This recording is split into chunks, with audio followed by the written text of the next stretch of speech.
Olá, boa tarde, Brasadames, advogado criminalista. Só um comentário aqui, né?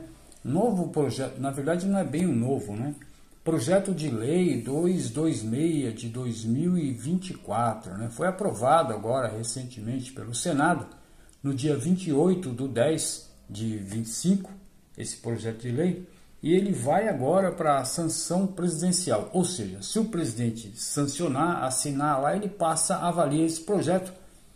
É a respeito de audiência de custódia. Então, estão criando aí uma nova regra, né, algumas alterações aí na legislação, né, para que dê mais uma apertadinha lá na audiência de custódia, né. Por um lado, de uma certa forma, é até positivo essa ideia, mas por outro lado, como todos os projetos de lei, todos eu não digo, mas a maioria dos projetos de lei, traz aí algumas coisas ligadas às inconstitucionalidades. Ao menos é o meu entendimento nesse projeto aqui.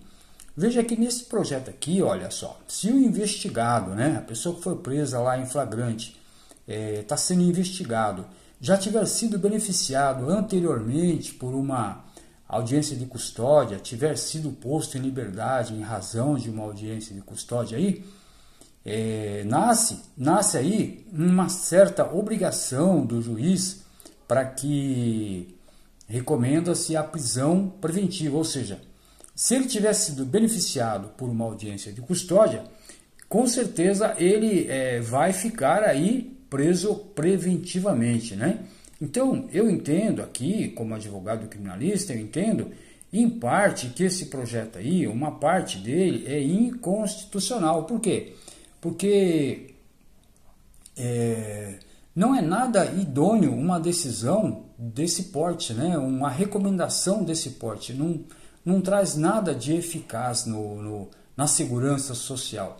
Uma vez também que esse sistema, esse novo critério aí, ele cria na prática uma espécie, uma forma nova de um antecedente informal, ou seja, um antecedente criminal que na verdade não existe na prática, né? A gente sabe aí os ditames dos antecedentes, né? Tem até a previsão legal aí a respeito disso, com relação aí a 5 anos, tal, etc. Né? Então, nesse caso aí, ele cria aí uma espécie de antecedente informal, ou seja, meio que por debaixo dos panos. Isso aí faz com que seja afastado o princípio da presunção da inocência, que está previsto lá na nossa Constituição, inclusive, né, em cláusula que não pode ser mexida, cláusula pétrea, né? E ele também, esse sistema aí, essa nova previsão aí, né, ela, de certa forma, vai contrário aos interesses da audiência da custódia. Ou seja, a pessoa presa em flagrante tem direito de responder o processo em liberdade, pois até o trânsito julgado ele é considerado inocente. Então veja só que esse procedimento aí, essa nova regra, essa nova nomenclatura legal aí, ela vai contrário aos interesses da custódia que foi criada para isso, né?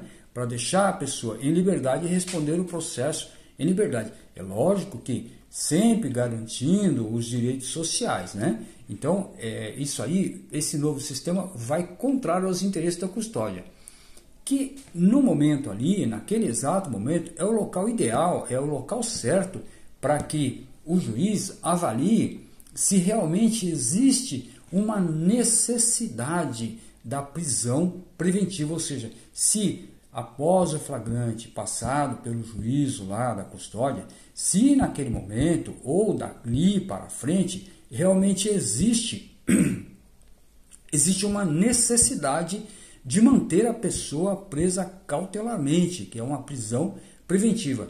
Isso muito bem previsto na legislação do Código de Processo Penal, no seu artigo 312, quando ele fala assim sobre a ordem pública, né? Se essa pessoa não vai prejudicar a ordem pública, ela solta, ela não vai prejudicar a ordem pública. Se, por exemplo, essa pessoa solta, ela não vai prejudicar a ordem econômica, ou se o que ele praticou não é contrário à ordem econômica social. Ou também, se ele solto, vai prejudicar a instrução criminal, ou seja, o bom andamento do processo penal. Isso é muito importante. E também, de uma certa forma, se ele solto, porventura, não vai fugir para outro país e fugir, sei lá, para outro estado, né? E então impedir a aplicação da lei penal, né? Isso também é muito importante. Ou então, quando a sua soltura coloca a sociedade ou algumas pessoas da sociedade em risco, em perigo, de alguma certa forma. Por exemplo, uma vítima, né? Uma testemunha, uma pessoa lá que de certa forma está envolvida com um bom andamento do processo, e essa pessoa solta coloca em risco a segurança dessa outra pessoa envolvida no processo. Então, o 312, o Código de Processo Penal, ele já tem algumas previsões interessantíssimas, né, para ser analisado. Agora vem esse novo projeto aqui e cria essa, no meu ponto de vista, uma fantasia legal, ou seja, um antecedente informal. Não se tem certeza daquilo que está sendo criado, né? Então, isso aí é um risco para a nossa sociedade. É bem verdade que esse novo projeto aí, ele traz algumas coisas interessantes em benefício da sociedade. E essas outras coisas interessantes aí, elas, no meu ponto de vista, elas devem ser mantidas. Agora, essa questão que eu analisei assim, superficialmente, essa questão desse antecedente informal, que é ao menos o nome que os criminalistas, nós criminalistas, estamos dando nesse primeiro momento, pode ser que lá na frente mude alguma coisa, mas nesse primeiro momento nós estamos entendendo que isso é um antecedente informal, está sendo criado isso aí, né? Então, é um prejuízo, não é só para o acusado, é um prejuízo para a sociedade em geral, porque qualquer pessoa pode passar por uma audiência de custódia, pode se envolver em uma ocorrência, pode se envolver numa situação que vá para uma custódia. E depois, se ele voltar numa audiência de custódia, então já vai estar sendo preso preventivamente, tá ok?